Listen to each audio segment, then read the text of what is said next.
Live. Let's see. We live. There we go. We're live right now. Good luck figuring out the algorithm. I'll tell you. I mean, trying to figure out the algorithm anywhere on this, whether it be TikTok or Instagram, YouTube. Every time we have videos that do great on one, and then our audience is nowhere to be found on the others. Right? Yeah, there's zero on the other one. It's unbelievable to me. So welcome everybody to the Patrick Carr Show. A great show here for everybody today. Listen. I've heard it before. It's a man's world, but not anymore, folks. All right. Our stories today are revolved around how women, honestly, are taking over across the board. And if it's not women, then it's AI. It's your first time joining us. Me, Anthony, the sidekick behind the camera over here. You'll hear his voice. Good-looking cat, best dresser there is in the office. He's over here. He'll chime in with some news, and we try to take some interesting stories of the day to bring them to you and hopefully make you somebody at work that can talk about some things that are a lot of fun. We try to stick away from the boring stuff that's being covered by everybody else, though, right, Anthony? Yeah. We don't want to cover the war in Iran for another 100th take that somebody's going to have. We want to try to bring you things that are interesting and fun for you to be able to talk about. Our first story of the day, man, the statistics on this are absolutely shocking. This is why we're leading with it. Folks, I know the story. You've all heard the song. It's a man's world, but not anymore. All right. 94% of new jobs that have been created since Donald Trump took office are going to women. That is not a misread. 369,000 jobs have been created since Trump's second term. 348,000 of those are going to women. Only 21,000 are going to men. Meaning women are 17 times more likely to fill a job today than a man is. Why is that? Well, most of the growth has come from healthcare. Women hold nearly 80% of the jobs in this area, while jobs like manufacturing, transportation, mining, well, those are falling to the wayside. Right now, 1 in 3 American men of working age are not even looking for work, Anthony. This is the lowest number since 1948 outside of the pandemic when nobody was looking for work when then. One economist put it very bluntly, guys are dropping off the planet. They simply are not working and they feel they have no hope. Right now, when I look at this, Anthony, this is coming from NPR and Spokesperson Review. These statistics, in my opinion, they speak to not only some of the other stories we're going to be talking about today, but what is happening in the market right now. Men are losing their jobs at record rates. There are not new jobs for men to fill, and men lack purpose. They are sitting there going, what do I do now? And I believe that we're underestimating the value that a man has in actually building something, doing something, creating something with his hands, getting out there and making something. I mean, while we do look back at times like, I don't know, let's just say the 40s and 50s in the video, the black and white, the guy going to lunch or going to work with his lunch pail, coming back home, tired from a day. And I think that sometimes, Gen Z and even my generation look down at that and they go, oh, you know what? The guy worked at the same job for 30 years and, oh man, he had no upward movement and he worked for the man and all that. Yeah, but you know what? That man had purpose when he got up in the morning. His feet hit the ground and he had something he had to do, a job to accomplish. And what we have in this country right now is not just no jobs for men, but we have no purpose for men right now. And when you have no purpose for a man, what happens? Women suffer, families suffer, kids suffer, alcoholism, drug use goes up. I'm telling you what, you leave a man to just sit around and do nothing for a couple of days, watch the alcohol flow. I'm telling you, a man needs purpose when his feet hits the ground so that he knows he's doing something in his life that's worth doing. And when you take that away from somebody, even if it's a menial task, it's not a good situation right now. Very bleak numbers. I mean, bro, I did the research on this one. I couldn't believe this is coming from the Department of Labor. 94% of new jobs since Donald Trump has taken office, women are taking right now. 1 in 3 men aren't even looking for work anymore. Yeah, definitely think I just I don't know, maybe I think it's definitely like with AI, just something's like Bring your mic off. up. Can hear you. Sorry about that. Bring your mic up. Yeah. Yeah, there's something wrong about that. I don't know what it is. Now, so let me ask you a question. Do you think that men are, how would I put this? Do you think they're giving up on looking for work, or do you think that they believe that some work is beneath them now? Like, for instance, your grandfather might have thought, okay, I'm going to go and I'm going to work in a mine, and that is a honorable profession for me to go do. Today, his grandson might look at that and go, that's beneath me to go down in that mine and to work that. It's beneath me to go work on an oil rig. I'm not that guy. I think because a lot of people my age, let's say in their 30s and 40s, grew up with white collar jobs being something that they wanted rather than blue collar jobs being the looked up to. Do you think that might have something to do with it? As right now, there are jobs available, in my opinion, in HVAC, roofing, restoration, blue collar jobs. But maybe a lot of men look at that and they think that kind of work is beneath me. I need a white collar job. I need the programmer. I need to be I went and got my, liberal arts degree. And I want to be in the office. I'm supposed to be working at Citibank. I'm not supposed to be doing the dirty jobs that are out there right now. Maybe I could also see it being also with men. I feel like a lot of their jobs that they're going for is like more tech related, where it's like whereas the women's job, I've seen them more go into like medical, where medical's been going up a lot more. Yeah, so the numbers show. Yeah, so I think just the tech industry. So with all the layoffs in the tech industry, I think majority of those are men. So a lot of them aren't really getting the jobs that there's just not in the need for it right now. Yeah, it's. I guess I'm torn on this one because you're right. Yeah. I think that a lot of there's predominantly men who work in the tech industry. Tech industry, what we're going to talk about in a few minutes, seeing more layoffs than ever. We need men inside of blue collar trades, but we don't have men to go into those trades because they've been so focused on tech, liberal arts degrees, banking, finance, marketing, those careers that for the past 25 to 30 years have been told that is what success looks like. And I tell people that I really wish I would have graduated from high school and gotten into HVAC, gotten into roofing, become like a great landscaper, things that take actual, like build something rough hands. But men have been fed this lie for 30 years that you need to go to a 4-year degree. You need to be educated in order to make it. When some of the most brilliant individuals that we work with don't have college degrees.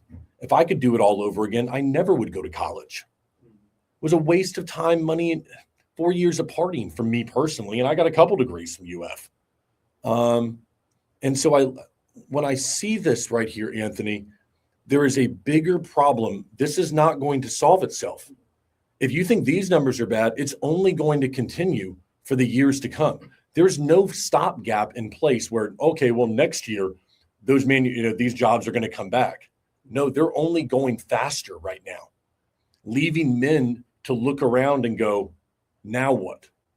Yeah, because I know, like even just the engineering field, that's predominantly men, and that field, like I know, like just even 5 years ago when I was graduating from film school, it's like, man, I should have went into engineering. And now fast forward 5 years, it's like with AI taking over, it's like there's a lot of engineering majors who like that was a big degree and you can make a lot of money in it, but now you only need like 1 or 2 people doing that job instead of a whole team of people because completely agree. You don't need it as much anymore.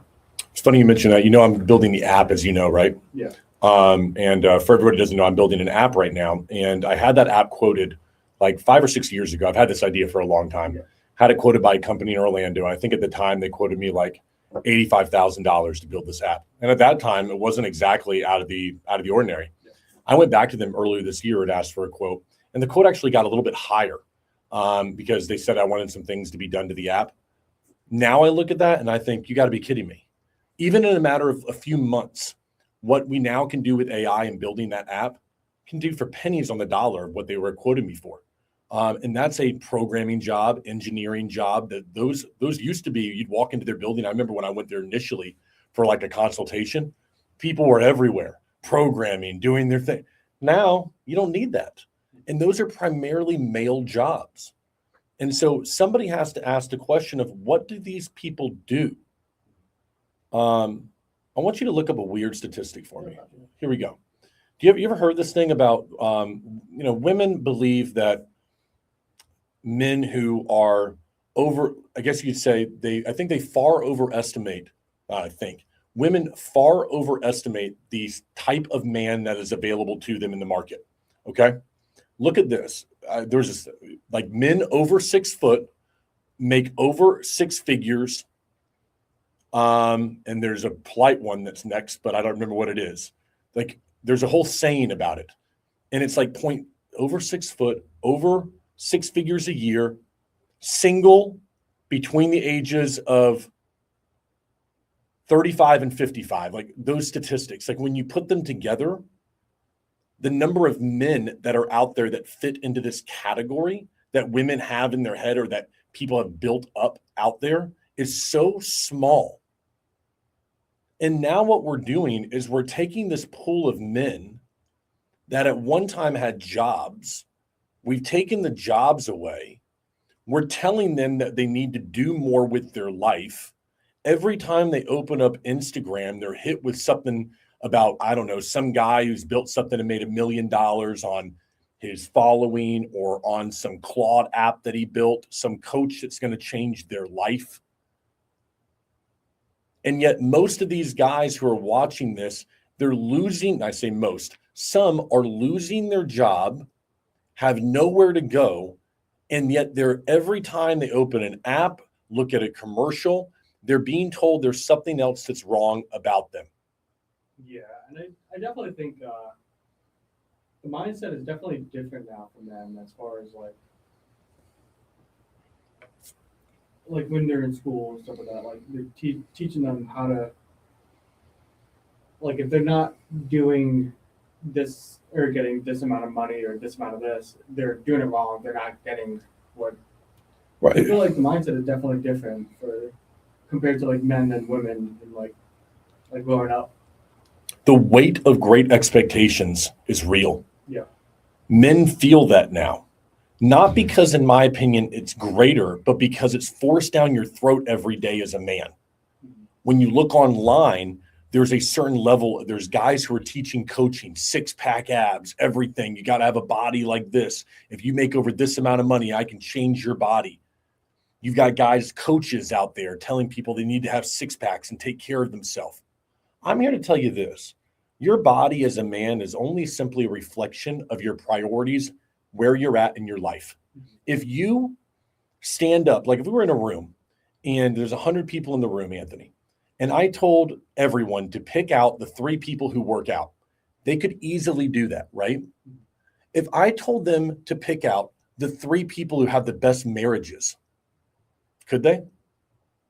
I don't know. Do you think if I was in a random room of 100 people, all men, that I could pick out the 3 guys without knowing anything that have the best marriages? Probably not. Could I pick out the 3 that have the best body? Yeah. Okay. My point is to say your body is a reflection of your priorities. Those people who have the best marriages, their priority might be their marriage. It might be their job. It might be their children. Meanwhile, that person who stands up, who's got the great body, that is their priority.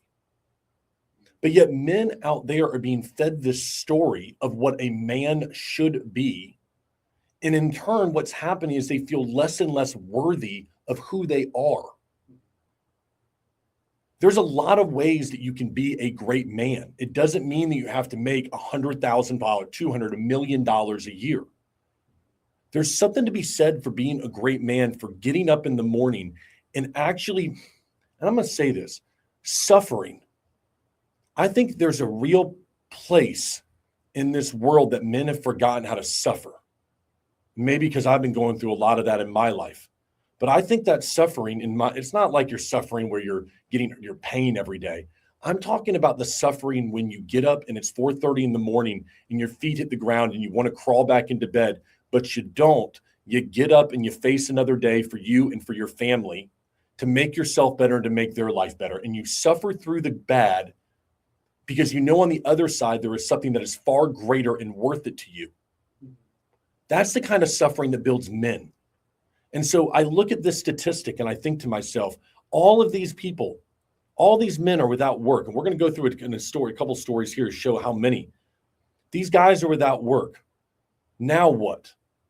They're going to have to find something that gives them a reason to keep moving forward. And what I would say is for our female listeners out there, if you have a man in your life and he's struggling with that, encourage the son of a gun. Believe me, he feels bad enough as it is. There's no man out there who's worth a darn, who doesn't have the job, who's not providing, who looks at himself in the mirror and says, I'm doing really good. I'm just going to go play more video games because I feel good about myself. Oh, my guy plays video. No, I'm going to tell you, he's trying to escape the reality that he finds himself in and the weight of the great expectations he hasn't met. And that's a tough place to be. I've been there. I know that feeling well, Anthony. Yeah. This story worries me. The numbers are absolutely shocking, brother. 94% of new jobs are going to women, 6% to men. What will happen now?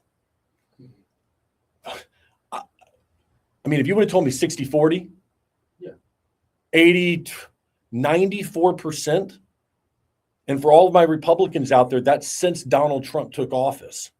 So don't go blaming Democrats. Democrats don't blame Republicans. This is the Department of Labor. Whew. Shocking numbers, Anthony.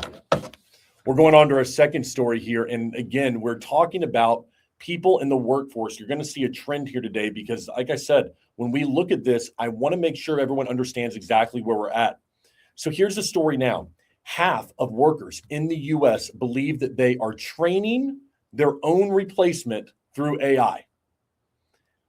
Every day, people feel that they are going to work and they're training the exact machine that is going to take their job. It is not a movie plot. It is how Americans are feeling right now. According to a Harris poll of over 2,000 Americans, 68% of workers feel they're facing the AI transition all alone. Nearly half believe they're training the replacement. And among Gen Z, 56% feel they're training their own replacement right now. 70% don't know who to turn to for guidance. And 85% of business leaders admit that they feel pressure right now to institute more AI into their company. At the same time, 80% of business owners, quote, say they're, quote, talking a good game publicly, but have no idea what they're doing with AI. I look at this and I think to myself, all these people, Anthony, are going to work. A lot of them have seen jobs around them falling. And they're sitting there with an AI, training it how to do their job and thinking to themselves, this son of a gun is going to take my job and I'm training it on exactly how to do that. Yeah.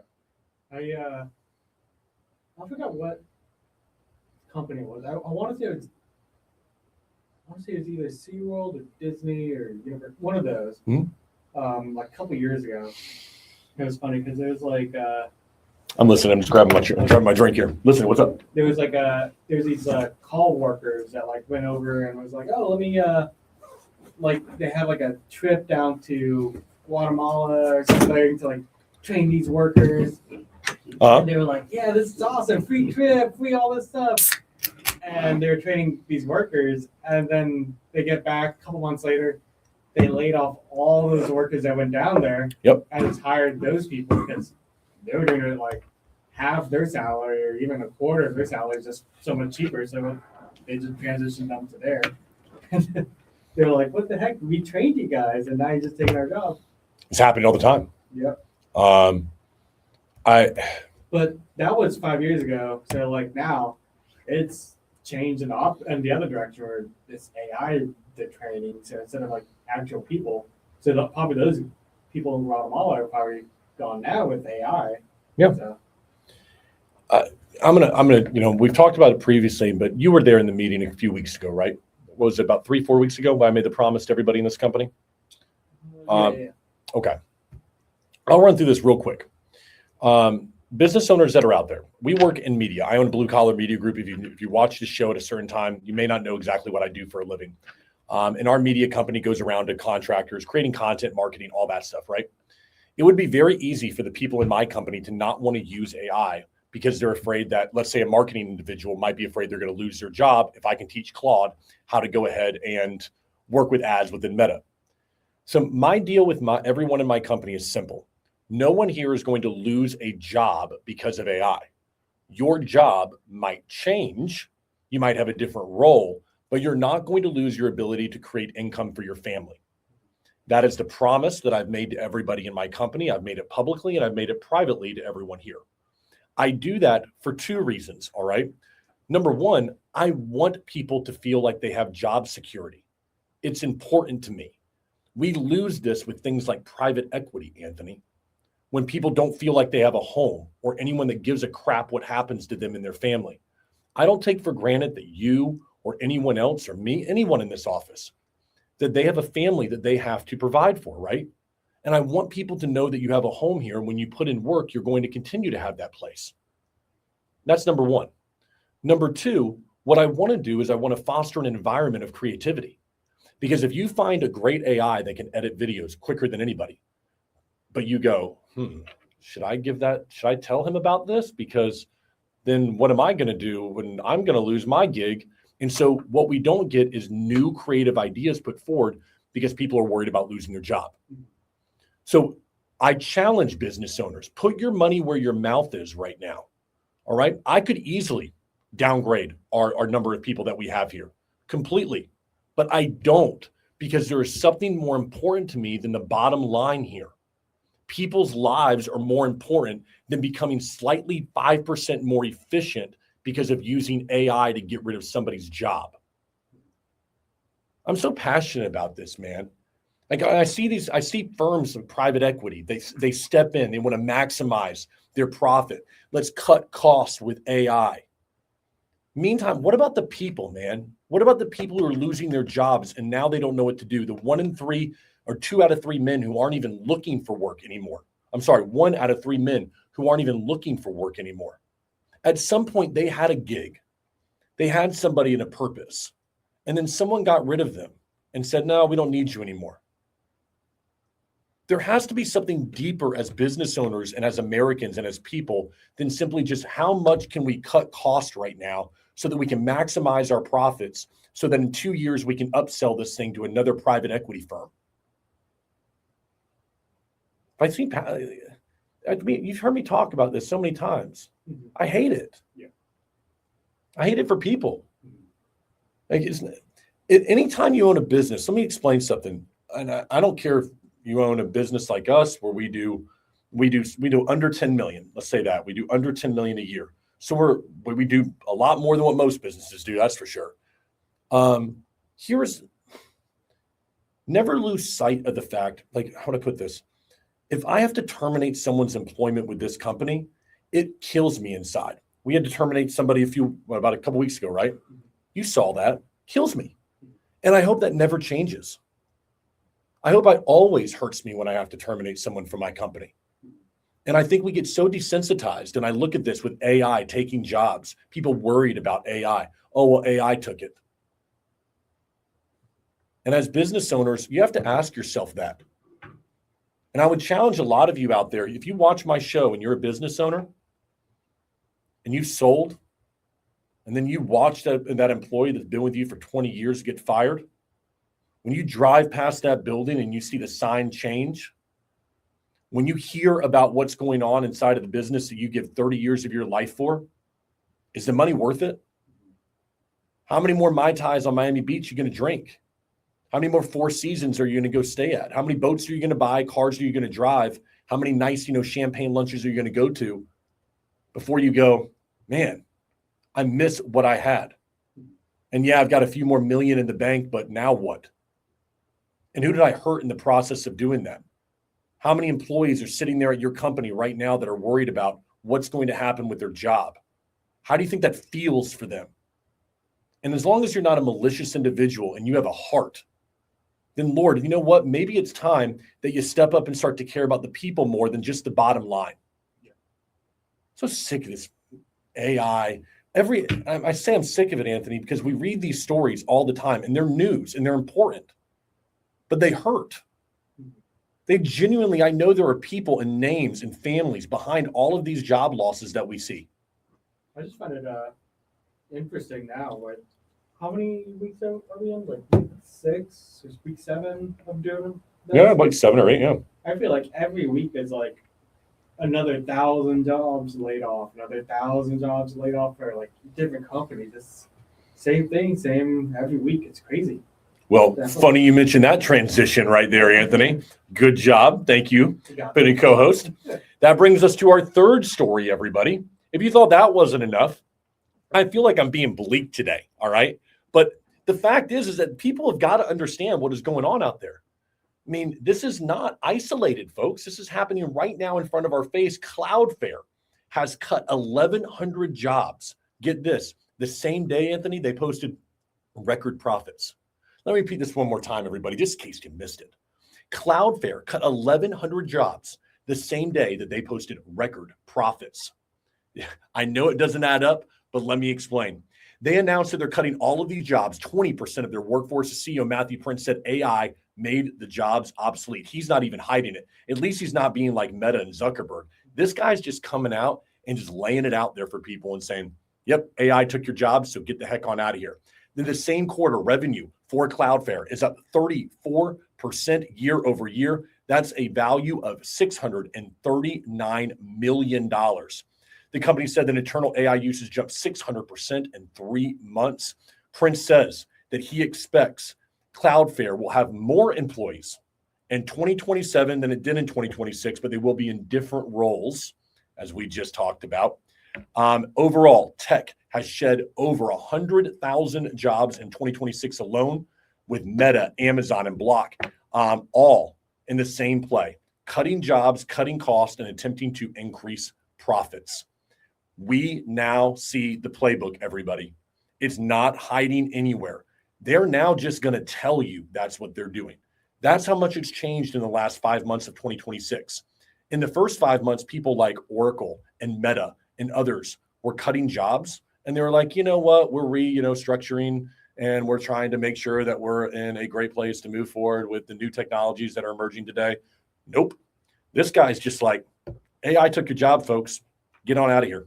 And it's like, I think I mentioned it a week ago, and it's like, we're so profitable. We just want to be more profitable. So let's just let off. God, you're right. You're so right, Anthony. I love when you say things like this because it's true. We're so freaking profitable. We just want to be even more profitable. That's good. Exactly what I just said, bro. Like, what? Like, I mean, I can't imagine waking up and going, God, Blue Collar Media Group, record profits this year. Hey, Anthony, can you have, so-and-so and so-and-so come in here? We got to let them go real quick. Hey, by the way, guys, thanks a lot. Great job. We're going to have some AI take over your gig. You're out of here. See you later. Great, man. When we just cut costs even more. When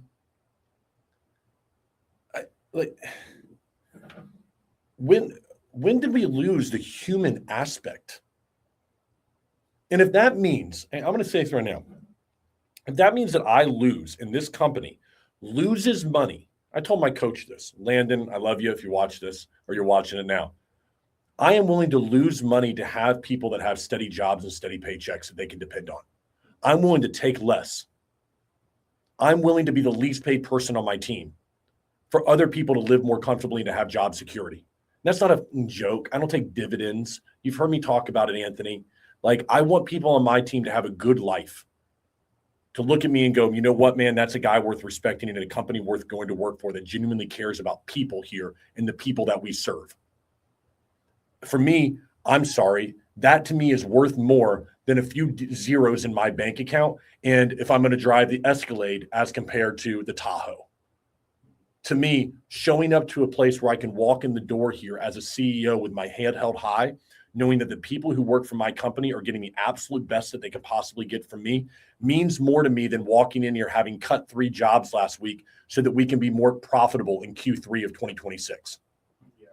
I think just with some of these like major tech companies, it's like you have one guy, it's like, we cut these 1,000 people.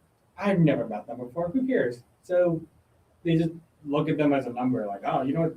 He's making a lot more. I could just replace him for something, pay $300 a month for AI. Should have paid this guy. But like, they just don't have the human aspect. I think it's just these big companies don't have the human interaction of seeing someone who they're working with face to face anymore. Well, we talked about it. It was Oracle who started it, and then Meta, who they were saying you're going to, I think it's like coming up here, May like 21st or something. Remember Meta's doing their cuts? So whoever it was, they told them, you have 1 month to work here, and then we're cutting 10% of our jobs. It was Meta, right? Yeah. Well, actually, I think that's in who was that? One more week. 1 more week, and then people are going to wake up. I think it's the 21st of May, and they said, and that day you're going to wake up basically with an email that says whether you have a job or not. Check your personal and check your professional. When did we get away from how difficult it is to fire somebody face to face? Yeah. Gosh, man, if I was running that department, I would feel like a jerk. Honestly, I'm thinking about it right now.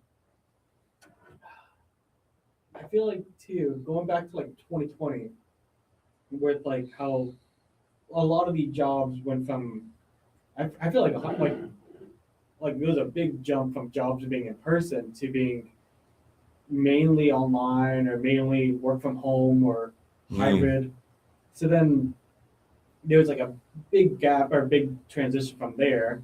So then you have a lot of new people from 2020 to 2023 who are like, well, I got a work from home job. Yes. And so then they never met their boss in person or met someone that had that human interaction. So they're like, oh, you know what? I'm just going to lay off this person. I never met them in real life. They're just working across the United States, just doing the job. So they've lost that human interaction with people. Mm-hmm. And like, if you're a decent person and you've had to sit across from another individual and fire them from a job, there's some growth there. I'm going to tell you right now, there's some real growth in what somebody does. Can you help them out there? Yeah, of course. Sorry, folks, we have a live show here, and so they know what to do. Where'd they go? People coming to our office door here. Good? I think they're good, yeah. All right. And anything like you gotta sit across from an individual, right? And you gotta talk to them. Like tell them, see ya, pack your stuff. And you gotta look at them in the eye and know that they gotta go home to their significant other and tell them what's going on. You don't know if they're gonna make their bills, if they're barely making ends meet, or how they're gonna make their rent. But yet you have to do that job. It's a tough one. And when you have to sit across from somebody, it makes it real. All right. And it's not easy. And I'm not saying that people don't deserve to get terminated at times. But that doesn't mean that we should lose the human aspect of what that means to somebody. I've kept people on my team far longer than I should. And there are individuals who would look at that and go, you're an idiot, Pat, for doing that. I have a great coach. Landon's an awesome coach. All right. It's been amazing for me and my company. We disagree. Okay. Because Landon's job is to make this company profitable. Sometimes I think that my job is profitability. Yeah. Taking care of people is a secondary job too. I look at it as 1A and 1B. And take care of one another. I feel I'm such a hypocrite when I see this Cloudflare stuff, 1,100 jobs that are going to be cut just like that. That's probably 1,100 people who put in a lot of time. Let's just say 900 of them were useless. All right, let's just say that. In that 1,100, I bet there are people that gave their heart and soul to that business, stayed late, made deadlines, pushed it to be what it is today, billions and billions of dollars. And now, see you later.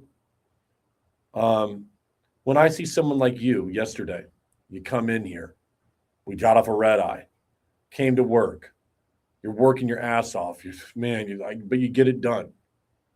I go and I think to myself, how could I go in there one day and just screw Anthony over? I couldn't. It's not in my DNA. And I hope to God it's never in my DNA. I don't know when in this world, Anthony, that it became the number one thing is how much EBITDA your company has. You know, how profitable and your profit margins are is some kind of determination of your success as an entrepreneur and business owner. I think it takes a reframing right now of what success looks like. What do your people say about you when you walk into the business? What is it? What are they going to say about how you treat customers when you're not around? I think, like, I can understand, like, laying off people if your company's like, we're not doing good, we need to make ends meet, but freaking this company right here, profit, they're the most profitable they've ever been, and then they're just like, yeah, we just want to be more profitable, want to cut these jobs. It's just sad. I think I think it's come from an online culture where so many times, Anthony, now we go through Instagram. Like for me personally, my Instagram feed, Facebook feed, TikTok feed is a lot of coaches selling their next best program to build and sell their business. They are selling different programs like AI programs to maximize profit, become more efficient. Everything in my feed is about that right there. That or Frenchie videos. Okay. Because that's all I got. Okay. And lately I've been getting into some like wedding singer videos, like this guy who plays a saxophone at weddings, and I've been getting into that too. But other than that, it's all about maximizing. Where's the person going? You know how good it feels? My company, by the way, everyone didn't maximize profits, but every day I walked into the office, my employees knew that they had somebody they could go to that had their back. My employees had a better quality of life this year than my competitor down the street who had better profits than what I do because they knew that they're going to have a job. In fact, the people down the street tried to come here because they said, hey, I know with you, you've got my back. They're making more money over there, but here I know that I've got people that actually care. Anyone else think it might be time to reframe what success looks like as an entrepreneur? I feel like just a lot of these companies, they just like, okay, you have those 1,000 jobs they just laid off. Why?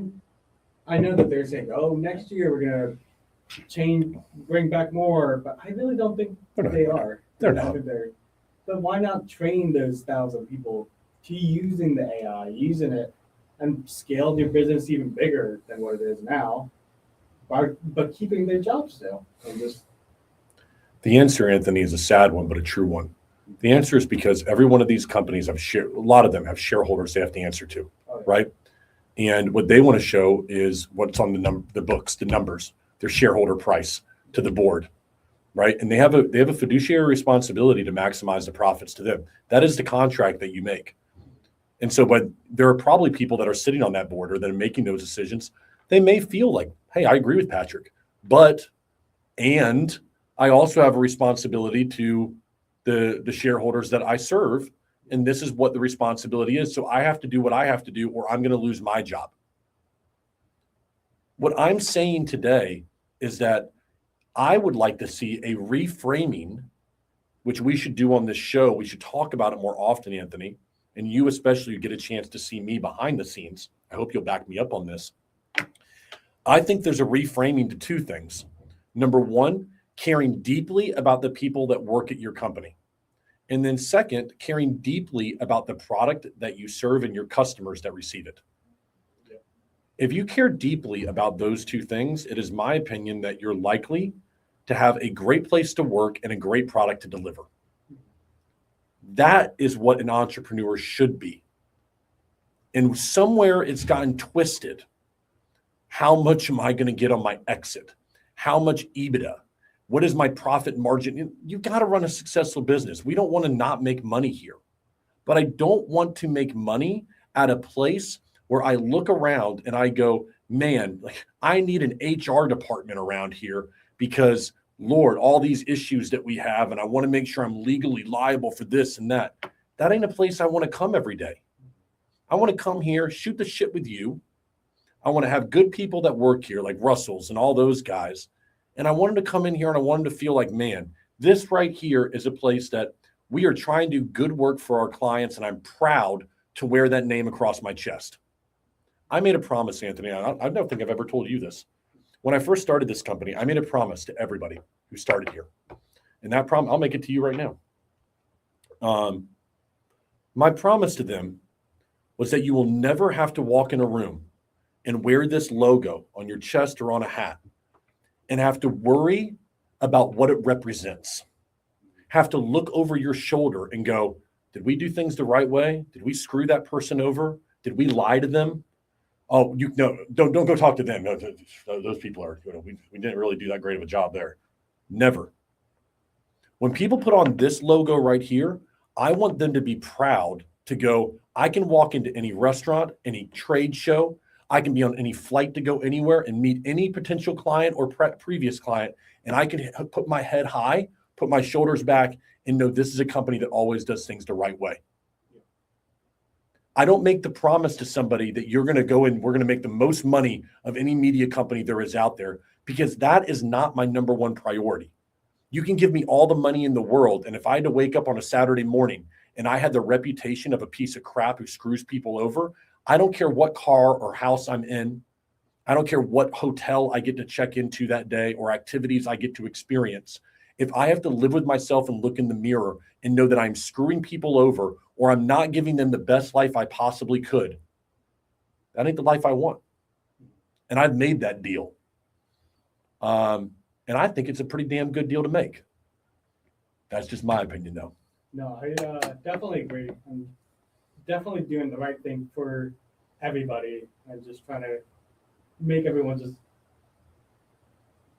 just doing the best thing for your customer, for your employees, and just I think that's honorable and just the best thing to do and the only thing to do. Yeah. Me too.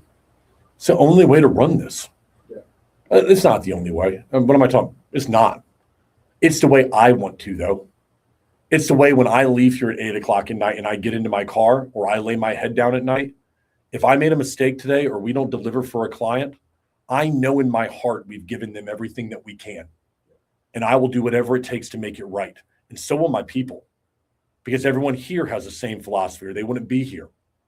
We genuinely care because it's the right thing to do. And when I see this, I think that there are individuals out there that have lost track of what it truly means to be an entrepreneur. Maybe I'm wrong. And there are probably 1,000 people out there who go, that's soft. That's not right. Make the most money. You got a profitability. You got to run a business, all that crap. Yeah. Okay. I've made my deal with the devil. You make yours.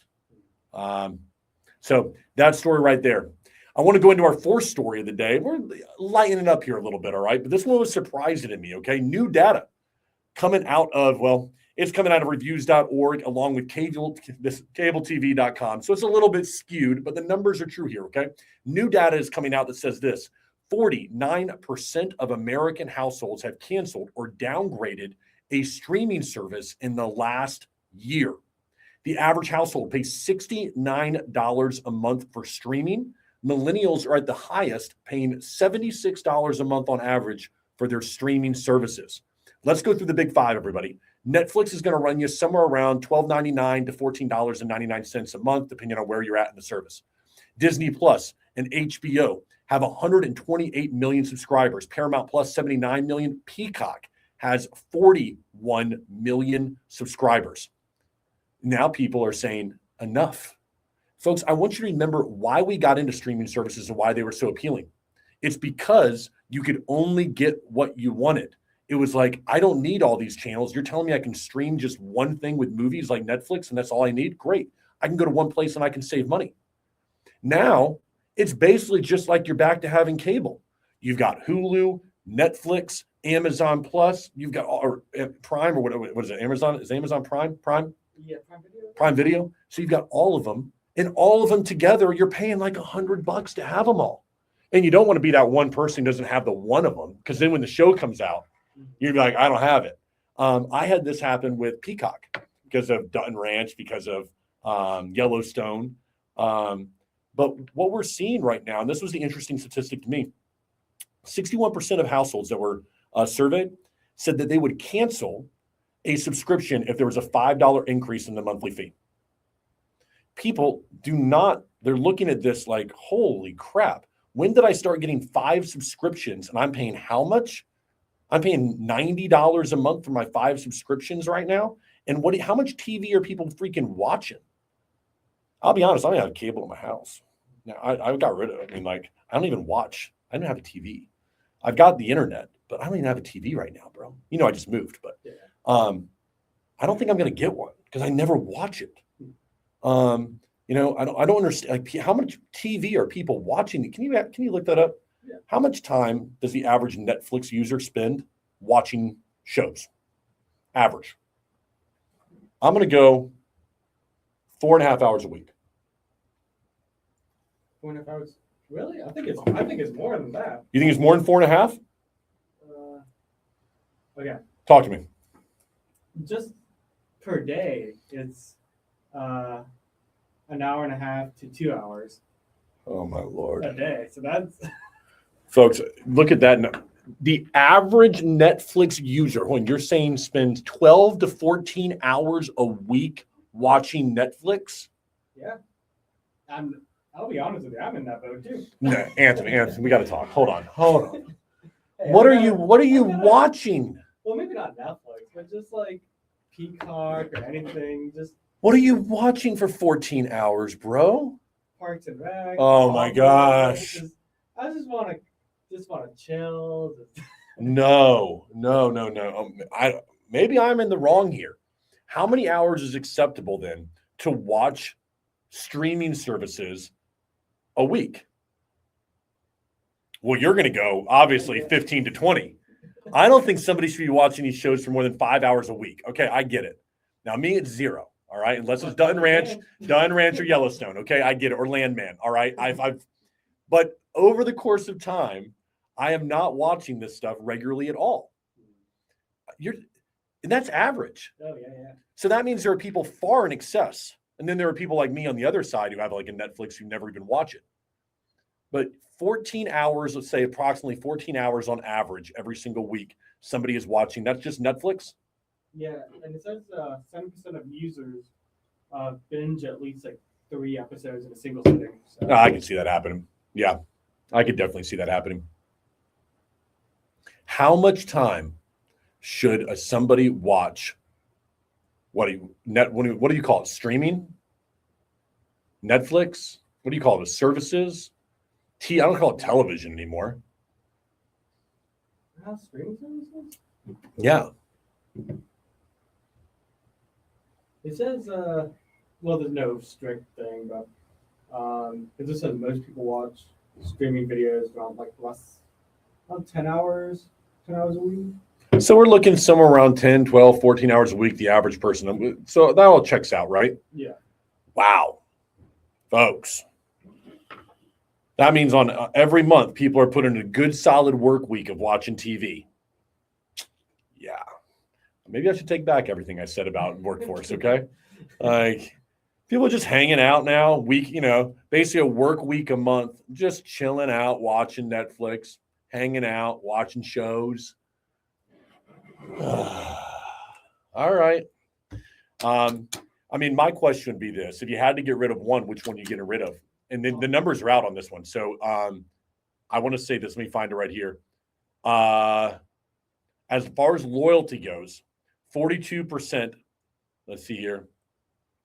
42% said they would keep Netflix. That's the highest loyalty.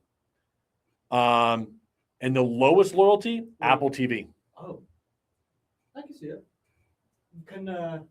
I'll say my take. Tell me. I think Paramount Plus kind of sucks.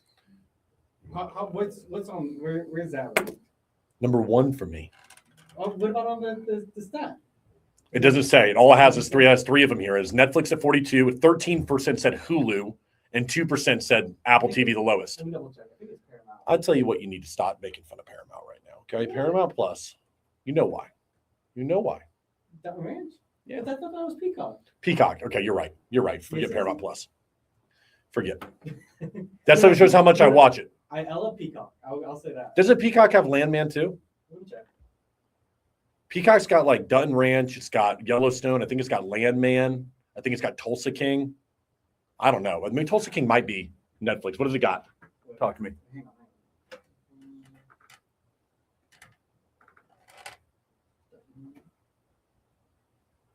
Okay, so Dutton Ranch is on Peacock. Yep. Landman is on Paramount Plus though. I don't know. There's just like You're saying Paramount Plus first to go for you. First, yeah. Which one are you loyal to the most? I feel like Netflix is like there's nothing really I'd watch on Netflix, but it just has like variety. Just I can't say like, oh, this show is just only on Netflix, but they just have like every month they just bring on something new. Like, oh shoot, they got this show coming in, but then they'll take it away in like a couple months. But Netflix is like the Chat GPT of AI. Yeah, It's not the best at anything, but it's good across the board. Exactly. So everybody uses it, and you know what you're going to get with it. But it's not like it's going to be like the best at coding or anything. It's not going to be the best at picture generation, but it's good enough. So it's like it's the Chat GPT of streaming services. Yeah, I just got Peacock maybe a couple months ago. And you know what? I've just been all the shows. I'm like, you know, I kind of like it. Have you gotten into? Dutton Ranch? Or? Yeah, you got into Yellowstone yet? Not yet. Bro, come on. Hey, look, I'll spare my 4 hours of. Oh, okay. You'll come in here. You're like, hey, Patrick, no problem. I'll come in here and watch my shows. Okay, for 4 hours, you can pay me for it, and we're all set. Streaming services, though, folks, I'm telling you, there's so many freaking streaming services. We just got to get rid of one of them. But the part that's annoying for me for streaming services is sports. It's like, oh, I wanted to watch. I think it was like the Masters just a couple of 2 months ago. Yep. I was like, oh, I have to get Paramount Plus. Yeah, So YouTube, I think, also had it. Yeah, so YouTube TV. I got Paramount Plus, but then it said, oh, you have to have another subscription. Yep. And I was like, what the hell? I just got Paramount Plus. I have to have another subscription to get it. It's so annoying. It is. There's so many different ones. And ESPN Disney has ESPN, I believe. And then you have watching YouTube. Football, it's like you have to have, you can't just have like one ESPN app. You Right. have to have like a Fox app. You have to have this app just to watch different games for that day. It's like, it doesn't make sense. Completely understand. We're going to go to our last story here today, which is an interesting one. I'm trying to make sure I say this the right way, everybody, but there is a new trend that has been coming up through TikTok, and it looks like more men are trying to become Chinese. All right. And it has pulled in over 20 million views, mostly young Western men who are doing things that they consider to be part of the Asian culture. They're practicing different ancient wellness exercises, drinking warm water instead of iced drinks, and exploring more traditional medicines and reshaping their sleeping patterns and routines for balanced rhythms. Many users frame these habits as antidotes to the burnout Western culture. However, though, Fortune is reporting that these are actually, quote, maps precisely onto what young people say is missing in their own lives, a calmness that is rooted in the sense of doing work worth doing. So the bigger picture is what I wanted to end with here. Why are young men resorting to what might be called traditional Eastern things?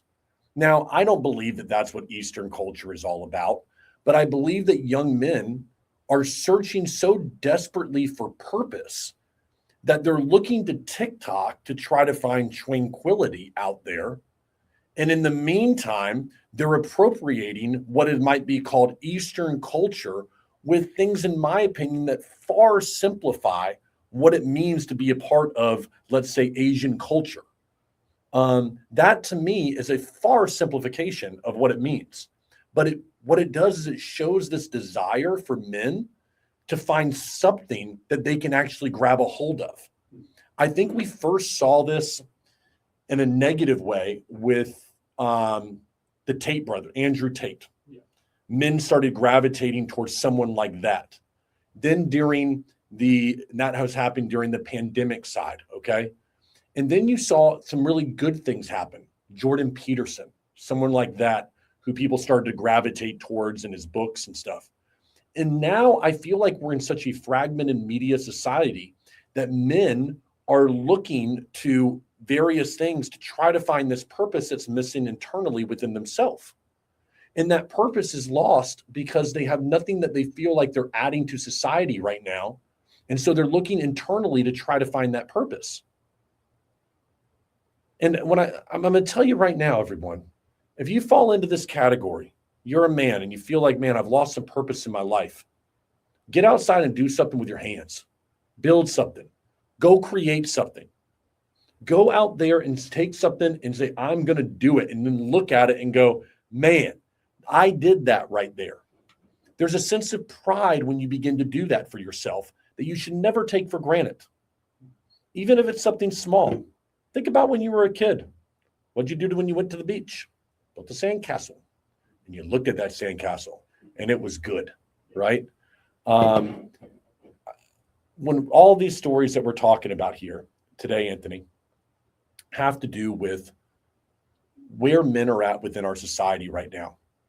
This trend that we have going right now on TikTok, when you're talking about Gen Z, who are the vast majority of who are involved in this trend, it can sound a little bit funny, but it's not. It speaks to a broader problem that we have. And I don't care what men are trying to emulate, whether it be Eastern or Eastern European culture. What it shows is we have an instability in this country where men don't understand what their role is anymore. And they have no place where they can go to find that role, Anthony.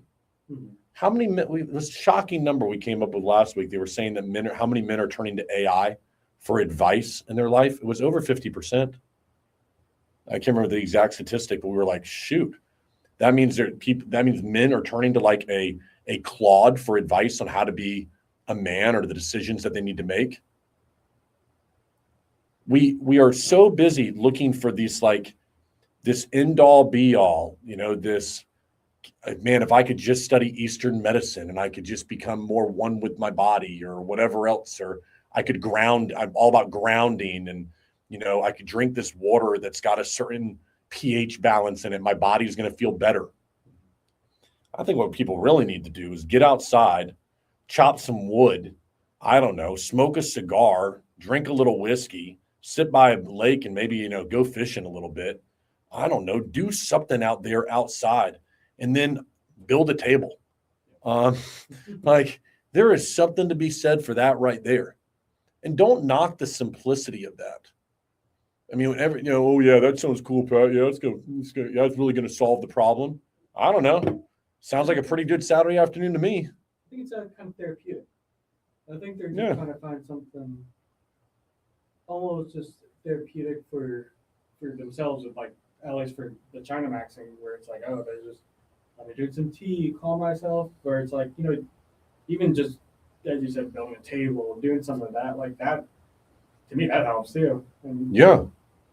I think there's something really that men, we've talked about it, it's a man's world, right? That's what they've said.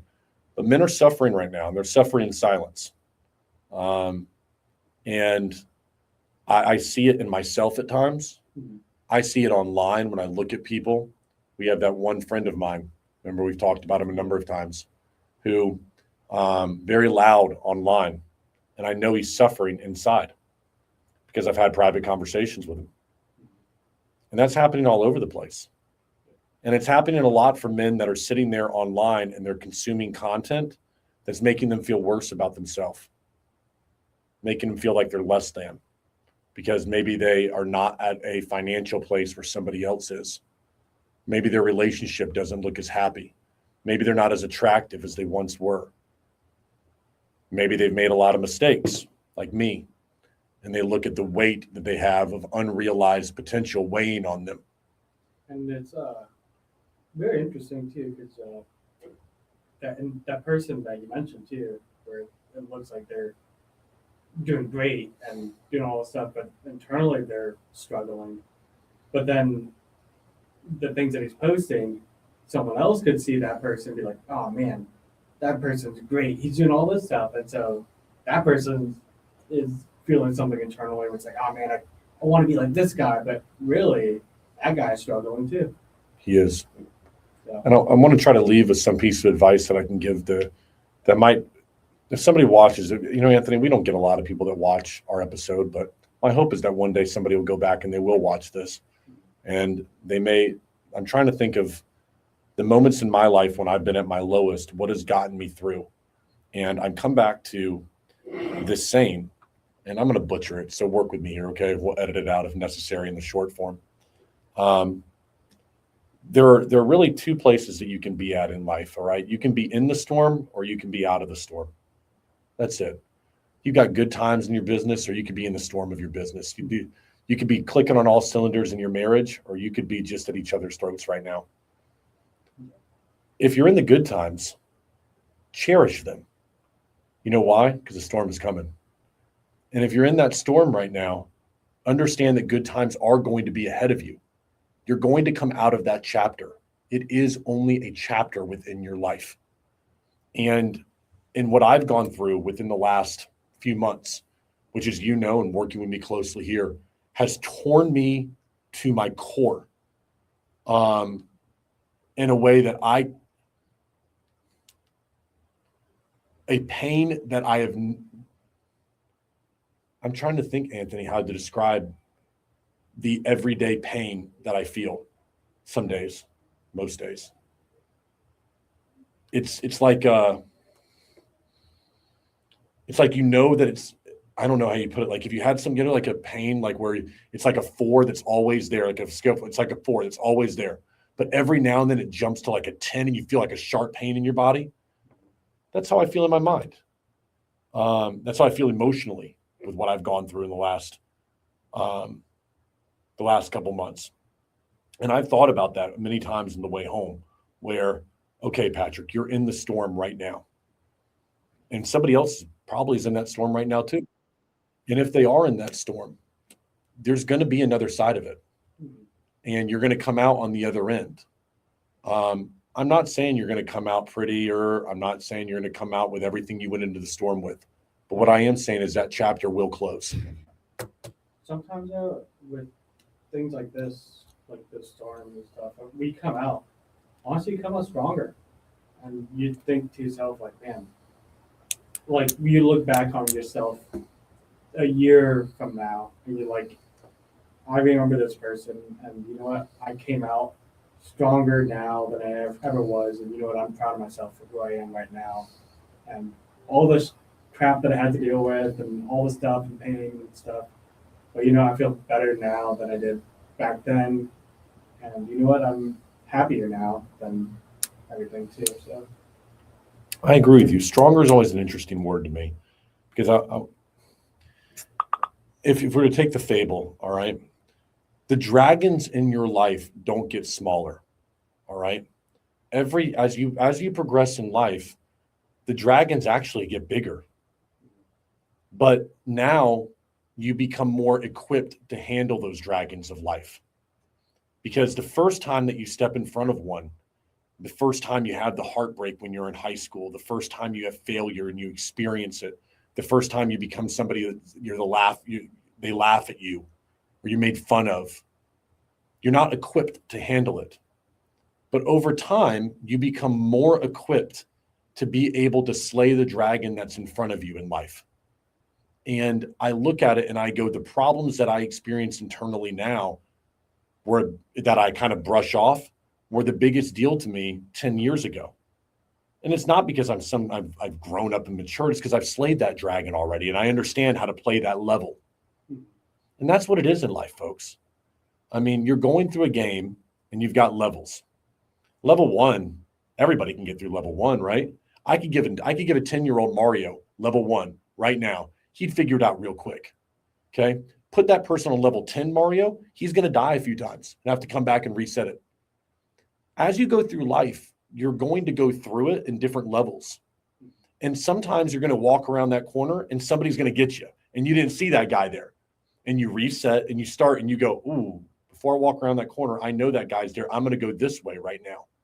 And you learn to navigate life more clearly because you've been there. You've already experienced that level. You know what to do to avoid that problem. And so wherever you're at in your life right now, whether you're in the storm or whether you've come out of that storm, you're going to go back into it or you're going to come out of it again. And that to me, in some ways, was comforting to know I'm either in one of those two places right now.